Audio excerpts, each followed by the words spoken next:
சோத்திரம். இன்றைக்கி என்ன ரெசிபி செய்கிறேன்னு பாருங்க. இப்போ வந்து இதில் ஒரு கோழி வெட்டி வச்சுருக்கேன். இதில் பிரிஞ்சி இலை ஒரு 3, பட்டை 1, 4 கிராம்பு போட்டிருக்கேன். உப்பு ஒரு ஸ்பூன் போட்டிருக்கேன். அதான் இது கொஞ்ச நேரம் வேக வச்சு திரும்பி வந்து நான் எப்படி செய்கிறேன்னு காமிக்கிறேன். இந்த கோழி முழுகிற அளவுக்கு தண்ணி வச்சுருக்கேன். வெந்த மரம் எடுத்துகிட்டு என்ன ரெசிபி இன்னும் என்ன செய்ய போகிறேன்னு காமிக்கிறேன். இந்த வெங்காயம் போடுறேன். 50 ml நல்ல இது ஆலிவ் ஆயில் எண்ணெய் ஊற்றிருக்கேன். ஒரு 4 வெங்காயம் ஸ்லைடாக வெட்டி வச்சுருக்கேன். பாப்பா இது வந்து நம்ம ஊரில் இந்த ரொமான், நம்ம ஊரில் இதுக்கு பேர் ரொமான். எங்கள் அரபில் வந்து இது சும்மா அதை போடுறேன். இது வந்து மாதுளை பொடி போட்டிருக்கேன். மிளகு பொடி ஒரு 1/2 ஸ்பூன்.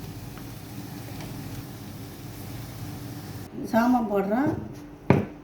இது வந்து லெமன் ஜூஸ். இது வந்து காஷ்மீர் தூள், மிளகுத்தூள். இது வந்து பொடி, மாதுளை பொடியாக பண்ணுறது. இது மாதுளை பொடி, ஆலிவ் ஆயில் எண்ணெய்,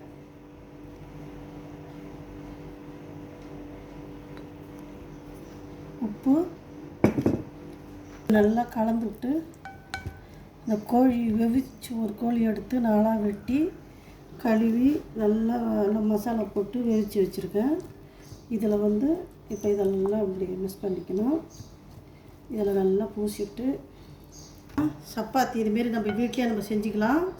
அதில் வந்து இந்த தண்ணி, இந்த மசாலாவில் கொஞ்சம் கோழி வெவிச்சல அந்த தண்ணி நான் ஒரு கிளாஸ் போல் இதில் ஊற்றிக்கிட்டேன். வெங்காயம் வதக்கினத்தை காமிச்சேன் பேர் அதை வைக்கிறதில்ல.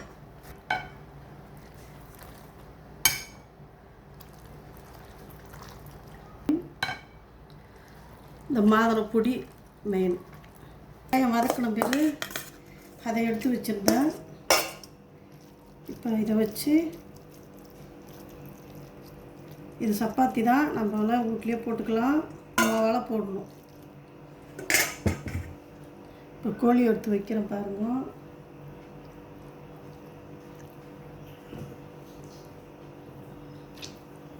இப்போ வந்து இது ஃப்ரீனில் வைக்க போகிறேன். இது நம்ம ஊரில் இது ஓவன் கிடையாது.